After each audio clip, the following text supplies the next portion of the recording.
Did you know you can create gingerbread cookies without using molasses and still achieve that perfect balance of warm, festive flavors? These Amber Gingerbread Cookies are a delicious twist on the classic recipe. In a large mixing bowl, I start with 3 cups of all-purpose flour. Then I add 1 teaspoon of ground cinnamon. Next, 1 teaspoon of ground ginger goes in. After that, I add 3/4 of a teaspoon of ground cloves. Cloves are strong, so a little goes a long way, giving the dough a rich, spiced flavor. Then 1/2 teaspoon of ground nutmeg. Nutmeg adds a gentle sweetness and rounds out the spice blend perfectly. For a bit of lift, I add 3/4 of a teaspoon of baking soda, which will help the cookies bake up nicely. Finally, 1/2 teaspoon of salt goes in. Salt is essential here to balance the sweetness and enhance all the warm spices. Once all the dry ingredients are in, I grab a whisk and give everything a good mix until it's fully combined.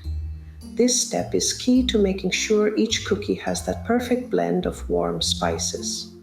The cinnamon, ginger, cloves, and nutmeg need to be evenly distributed so that every bite captures that cozy holiday flavor. If you want an extra fine mix, an alternative is to sift everything together using a large sifter. This helps break up any clumps in the flour or spices, ensuring a smooth, even dough. Once everything is fully mixed, I set the bowl aside, ready for the next step. Just a quick reminder, the measurements I am sharing here are for a single batch, but I'm actually making a double batch because I need plenty of cookies for Christmas gifting.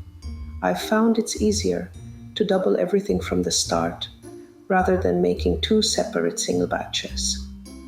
This way, I can get all the dough I need in one go, which saves time and keeps things simple. If you're not making as many, you can stick with the single batch measurements I'm using here. In a separate bowl, I start with 1 large egg. I always go with a large egg to ensure the consistency is just right. It keeps the dough balanced and gives it the right texture when it bakes.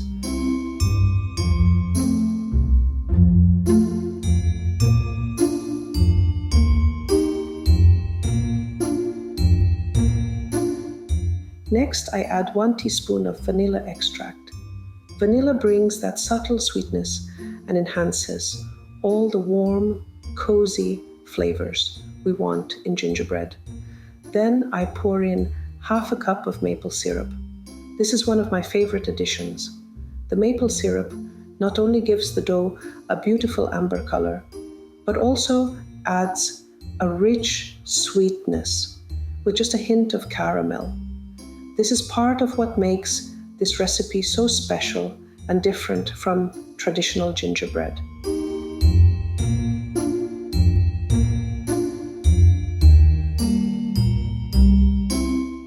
I whisk the egg, vanilla, and maple syrup together until smooth and fully combined. Here's a tip. If the ingredients are straight from the fridge, let them warm up a bit first. It makes blending easier and helps everything incorporate smoothly. Once everything is blended, I set this bowl aside, ready to bring it all together. Now that I'm ready to start mixing, I set up my trusty stand mixer. Since I'm making a double batch here for my holiday baking, I'll be using my 7-quart KitchenAid mixer. This mixer is an absolute lifesaver when it comes to larger batches or thicker doughs like gingerbread or this Amber Gingerbread cookie dough. With a double batch, the dough gets pretty dense, so I need a mixer that can handle the weight without overheating or struggling. This 7-quart model has the power and capacity to keep everything moving smoothly, which makes holiday baking so much easier. I know a smaller tilt head mixer might be more common, especially for everyday baking. But when it comes to holiday prep, this larger mixer is essential. It has the strength to work through heavier doughs and the space to handle bigger quantities without any issues. I start by fitting it with the paddle attachment, which is perfect for creaming butter and sugar, blending wet ingredients, and gradually mixing in all the dry ingredients for a smooth, even dough. Here's a tip. For thick doughs like this, I always start the mixer on the lowest speed. Jumping straight to a higher speed can send flour and ingredients flying out of the bowl. Not fun. By keeping the speed low and gradually increasing as needed, I let the mixer do its job without overworking it or making a mess. Using a heavy-duty mixer like this one gives me peace of mind during holiday baking, knowing it can handle the volume and give me the perfect texture I want in my cookies. Starting with the butter and sugar, I add 3/4 cup of unsalted butter that's been softened to room temperature to the bowl of my stand mixer. Room temperature butter is a must for this step because it blends so much more smoothly, helping us get that light, fluffy texture we want in the dough. Next, I add 1/2 cup of packed brown sugar. The brown sugar adds a subtle caramel flavor, which pairs beautifully with the maple syrup and warm spices in this recipe. It's these small touches that bring extra depth to each bite. Using the paddle attachment, I start the mixer on low speed, gradually increasing to medium to avoid that classic sugar cloud. No one wants a sugar-dusted kitchen. I let the butter and sugar cream together for about 2 to 3 minutes until the mixture is soft, light, and fluffy. This creaming step is essential for achieving a soft, tender texture in the cookies. Once the butter and sugar are perfectly creamed, I stop the mixer to scrape down the sides of the bowl with a silicone spatula. This little step makes sure that every bit of butter and sugar is fully incorporated, creating a smooth, even mixture that's ready for the next ingredients. If you're looking for healthier alternatives for some of the ingredients in this recipe, I've got you covered. On my blog, I've put together a list of easy substitutions to make these spiced gingerbread cookies a bit lighter while keeping them just as delicious. Whether you want to cut back on sugar, swap in whole wheat flour, or explore other ingredient options, you'll find all the details there. It's a great way to customize the cookies to fit your dietary needs or preferences. Head over to my blog to check out the full recipe and all the healthier substitution tips. The link is in the description below. Next, I pour in the egg and maple syrup mixture. Blending it on medium speed, I watch as the dough starts to take on a beautiful amber color, thanks to the maple syrup. The aroma at this stage is incredible. The spices and syrup combine to fill the kitchen with that warm, cozy scent that always reminds me of the holidays. It's one of those moments in baking that feels so satisfying. Now it's time to bring in the dry ingredients. I add them gradually, about 1/3 at a time, keeping the mixer on low speed. This keeps things from getting too messy and avoids that classic flour cloud all over the kitchen. Adding the dry ingredients slowly also helps the dough come together smoothly without overworking it, which is especially important if you want a tender cookie. Overmixing here can make the cookies a bit tough, so I'm careful to mix just until everything is incorporated. As the dry ingredients blend in, the dough starts to thicken and firm up.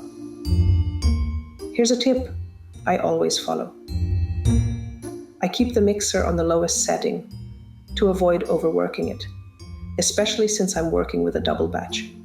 Patience here really pays off, and the dough will get beautifully smooth without putting extra strain on the mixer.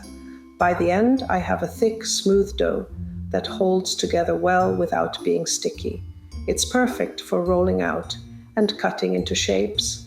As the dry ingredients blend in and the dough thickens, I like to check if the dough has the right consistency before finishing. Here's a little trick. I pinch off a small piece of dough and give it a gentle squeeze. If it holds together smoothly without feeling sticky, it's just right and ready to go. If it feels a bit too sticky or wet, that's a sign it may need just a touch more flour. When adding extra flour, I go slow, just 1 tablespoon at a time. I add a spoonful, blend it in, and check the dough again. This way, I avoid adding too much, which can make the cookies tough or dry. A small addition like this can make all the difference, giving you that perfect smooth dough that's easy to roll out and cut. With this technique, I can make sure the dough is spot on without overdoing it. It's time to free it from the paddle attachment. Easier said than done when you're dealing with a thick, sticky gingerbread dough. I use a silicone spatula to scrape down every last bit from the paddle because I'm not letting any of that deliciousness go to waste. Besides, we all know the mixer is not going to clean itself, right? With the dough now freed, I divide it into 2 portions. Using my silicone spatula, I scoop each portion onto a piece of plastic wrap. Here's a tip I always use. Instead of shaping the dough right away, I loosely wrap each portion first, then press it into a flat disc. This keeps my hands clean and makes the dough easier to handle. No sticky fingers. Once the discs are ready, I place them in the refrigerator to chill for at least an hour. This chill time is key. It firms up the dough, making it much easier to roll out and cut into shapes without sticking. If I'm not baking right away, this dough freezes beautifully for up to 3 months. To prep it for the freezer, I wrap each disc in an extra layer of plastic wrap or aluminum foil to prevent freezer burn. Then place them in a freezer-safe zip-top bag. I label each bag with the date and Amber Gingerbread dough in Sharpie so there's no guessing later. When I'm ready to bake, I just let the discs thaw overnight in the fridge, and they're good to go. This little bit of planning ahead keeps my holiday baking organized and stress-free.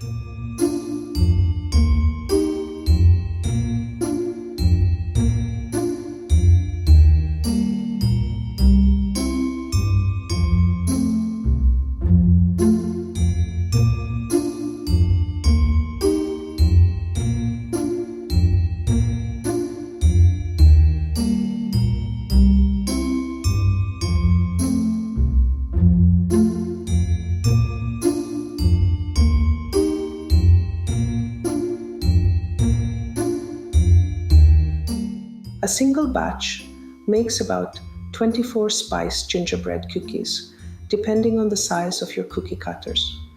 If you go for smaller shapes, like tiny stars or mini gingerbread men, you'll get even more cookies to enjoy. It's such a fun way to stretch the dough and have a little extra for sharing, or let's be honest, for sneaking a few yourself. Here's a little tip from me to you. When you're baking, keep cookies of the same size on one sheet. Mixing big and small cookies together? Disaster. The little ones will overbake while the big ones are still gooey. Grouping by size, make sure everything comes out perfectly golden and just right. Oh, and if you're as gingerbread obsessed as I am, you have to check out my gingerbread playlist. I've got a ton of recipes, from the classic gingerbread men we all love to fun twists you might not have tried yet. It's like a gingerbread wonderland, and I know you'll find something that makes you want to dive right back into baking. Let's keep this gingerbread adventure going.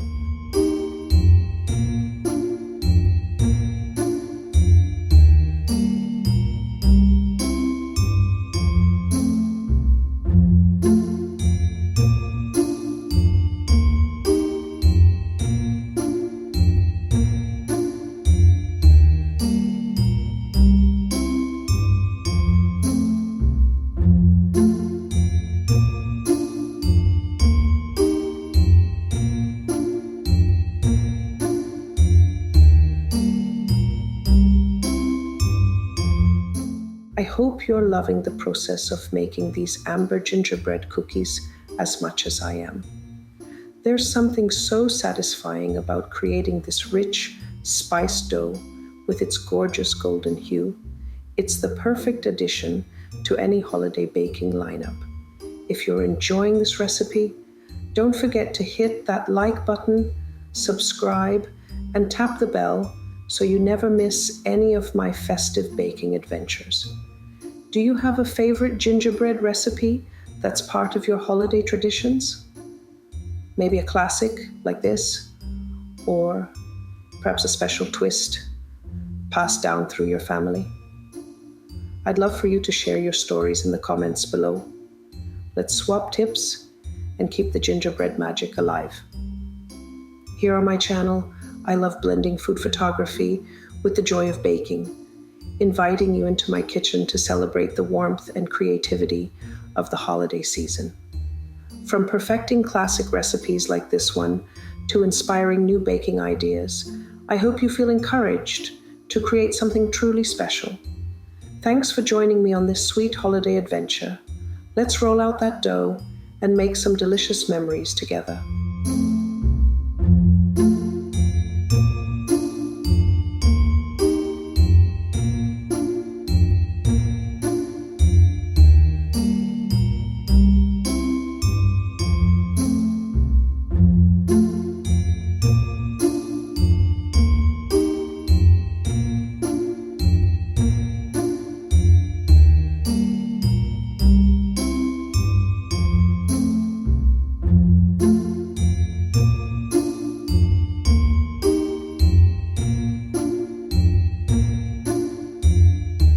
I take the disc out of the fridge and let it chill, but not too much, on the counter for about 10 minutes.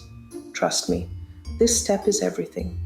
If it's too cold, rolling it out feels like arm wrestling a brick. Not exactly festive, too warm, and it turns into a sticky situation nobody wants. Before I get rolling, both literally and figuratively, I like to make sure I've got everything I need within arm's reach. Trust me, there's nothing worse than getting halfway through and realizing you're missing something. Here's my go-to lineup: my trusty adjustable rolling pin for perfectly even cookies every time, parchment paper or a silicone mat, because who wants dough sticking everywhere? Not me. A solid baking sheet, gotta have a sturdy base for all our masterpieces. Vinyl gloves, totally optional, but they're a lifesaver if you want to keep your hands clean and dough-free. Cookie cutters. This is where the fun really starts. I always have my favorite festive shapes ready to go. A cake spatula, essential for lifting those delicate cookies without losing their shape. A dredge for sprinkling flour, optional but one of my must-haves for baking. It's a game changer for lightly dusting the surface without overdoing it. Now that we're all set, it's time to roll up our sleeves and dive in. And hey, if some of these tools are new to you, no worries. I've linked them all in the description below to make it easy. I start by sprinkling a light layer of flour over the counter. It's my go-to trick to keep the dough from sticking. Personally, I like to throw on a pair of disposable vinyl gloves for this step.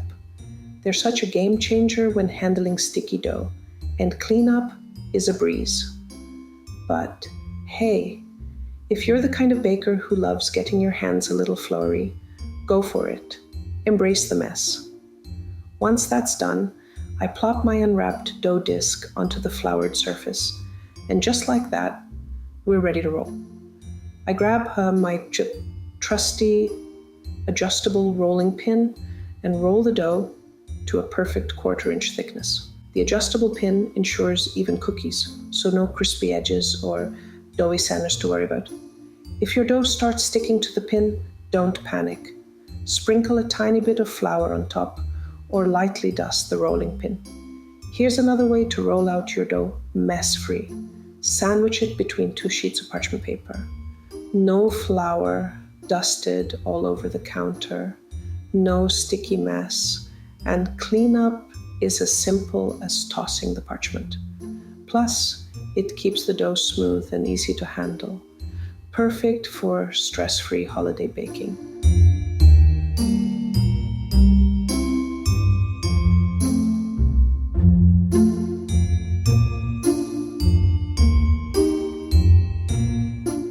I've been doing this early Christmas baking routine for years, and honestly, it saved my life and my sanity every December.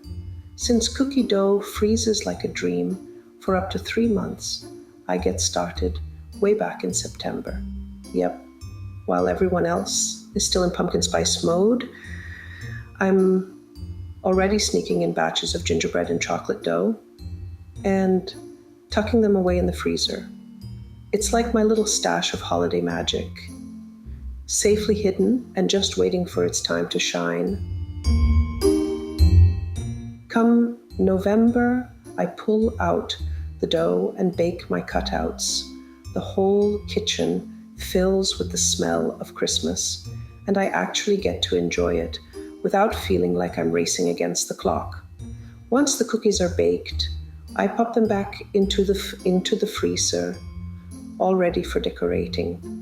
This system of mine has become my holiday lifesaver, saving me from those last-minute, late-night baking marathons that inevitably lead to flour all over the kitchen and a few exhausted sighs. Then, just before gifting, I thaw and decorate each batch, adding those finishing touches that make them look as fresh as they taste. It's simple, but has transformed my holiday season. Instead of scrambling to whip up dozens of cookies in one go, I get to spend more time with family, maybe even put my feet up a bit, and actually enjoy the fun parts, like decorating without being covered head to toe in flour. Honestly, starting early is the best gift I've ever given myself, and it keeps me from feeling like I'm chained to the kitchen all season.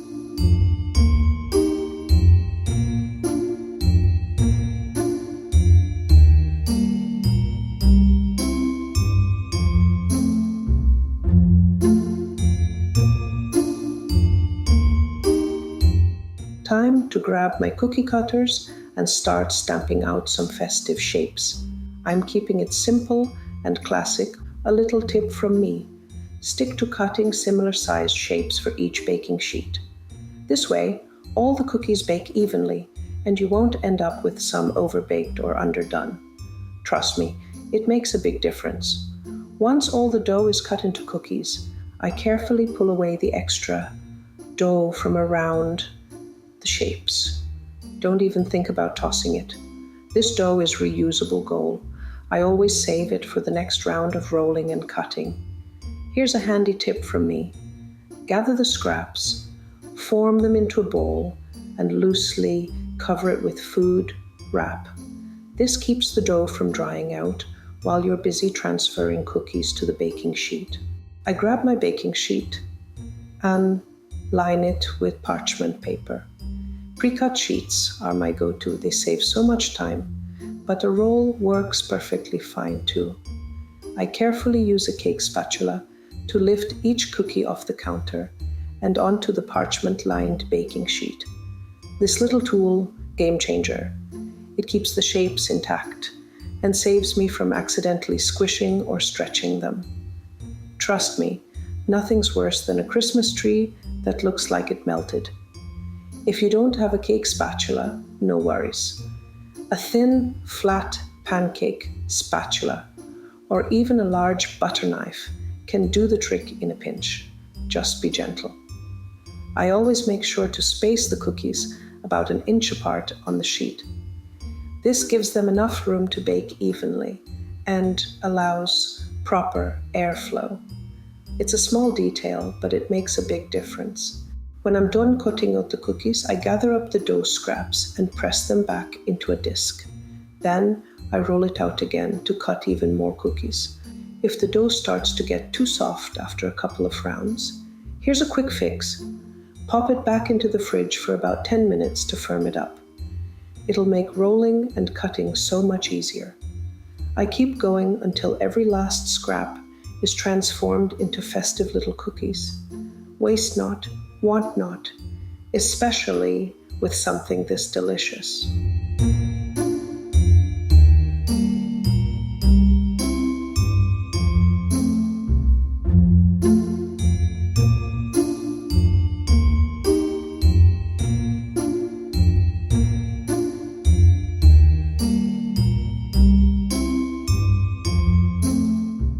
This year, I'm shaking things up in the kitchen. Instead of sticking to my usual gingerbread cookie routine, I've decided to experiment with not one, not two, but multiple gingerbread flavors. And here's my secret. To keep track of all the delicious variations, I'm baking each flavor in a single cookie cutter shape. It's like my little flavor coding system, so when it's time to share or sneak a taste, I'll know exactly which cookie is which. If you want to try something new with your gingerbread this holiday season, head over to my gingerbread playlist. I've got recipes for every flavor mood, from warm and spiced to citrusy and bright. My personal favorite, the orange zest gingerbread. It's tangy and festive. But some of my friends swear by the spiced gingerbread for that classic holiday flavor. What about you? Let me know which flavor is your favorite.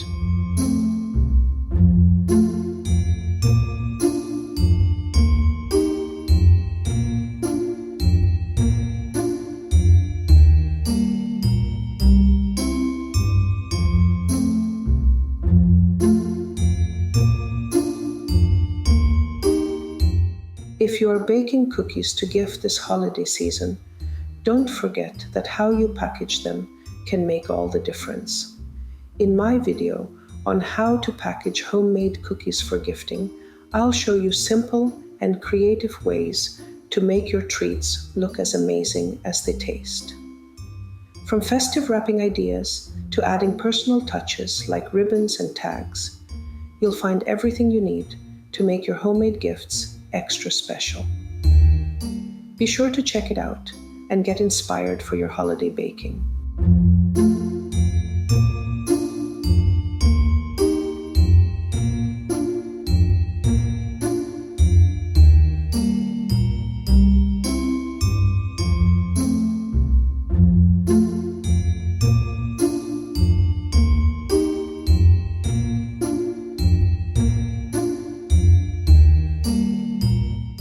You know, gingerbread has such a fascinating history. It's like every bite tells a little story. Can you believe it started way back in ancient Greece and Egypt? They used ginger in medicinal stuff, not cookies, which feels so wrong now, doesn't it? By the Middle Ages, it had made its way to Europe, and that's when things got interesting. People would bake these dense, spiced breads and shape them into all kinds of elaborate designs. Knights, animals, even castles. It was basically the medieval version of edible Instagram. And get this, Queen Elizabeth I is credited with making gingerbread cookies a thing. She had them shaped like her courtiers. I mean, can you imagine being served a cookie that looks like you? Talk about fancy. Over the years, recipes started to evolve. Molasses or honey replaced some of the harsher spices, and they added brown sugar to sweeten things up. Now, gingerbread is all about variety. You've got the crispy, thin cookies, the soft, cake-like ones, and even fun twists like adding orange zest or coloring the dough. Oh, and let's not forget gingerbread houses. Those became a thing in Germany after Hansel and Gretel. Can you imagine a cookie inspiring a whole fairy tale? It's crazy how it's gone from this humble spiced bread to a full-blown holiday tradition. Every generation seems to add their own little twist to it, and honestly, I think that's the best part. There's always something new to try.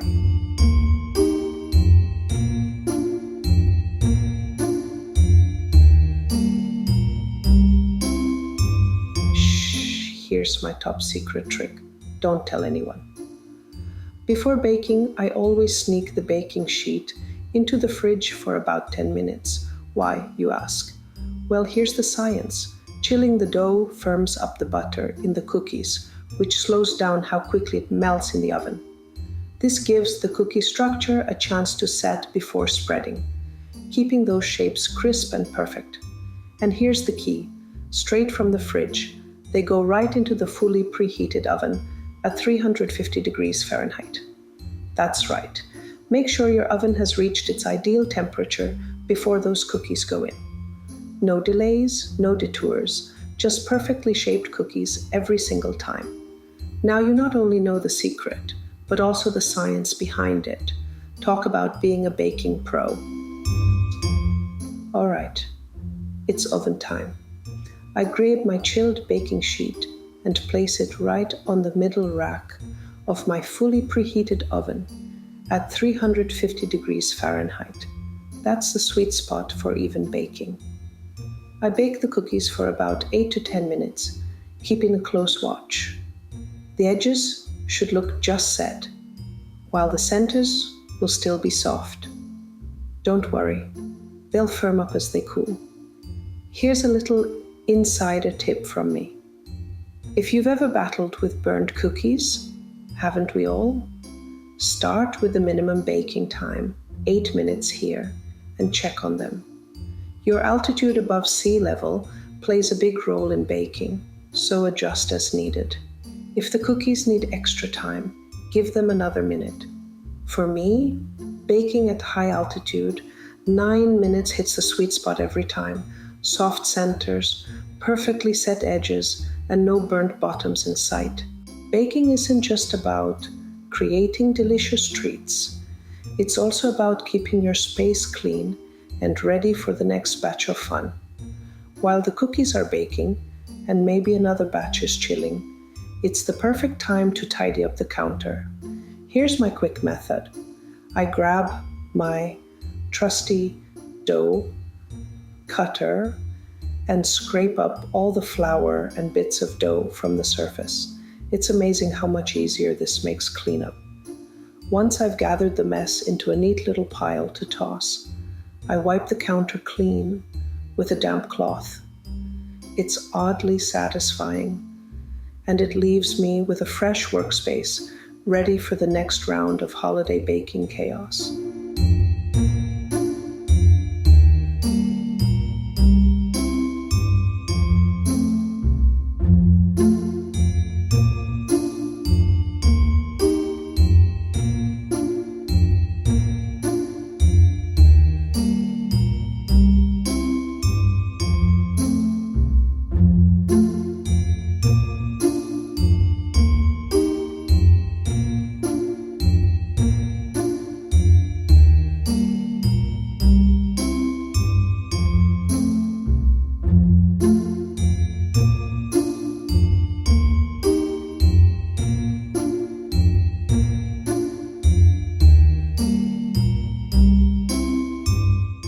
When the cookies come out of the oven, I let them rest on the baking sheet for about 5 minutes.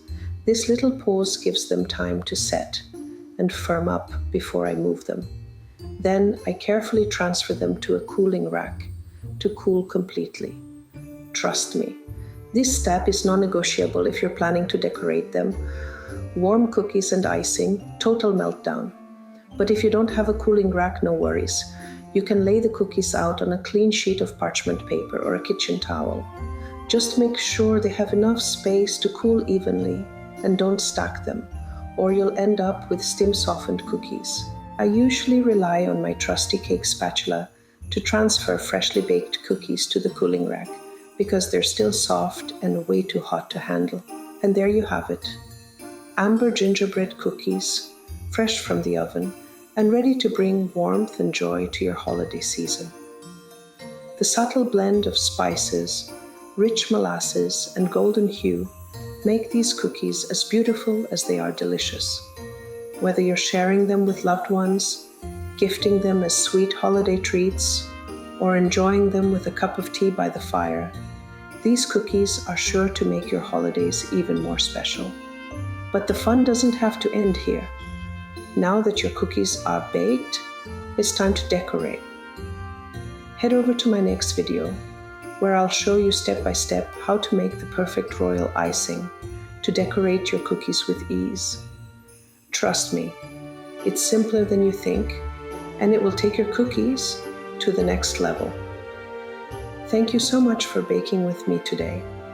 Don't forget to like, subscribe, and tap the bell for more holiday baking inspiration. I'll see you in the next video. Happy baking and happy holidays.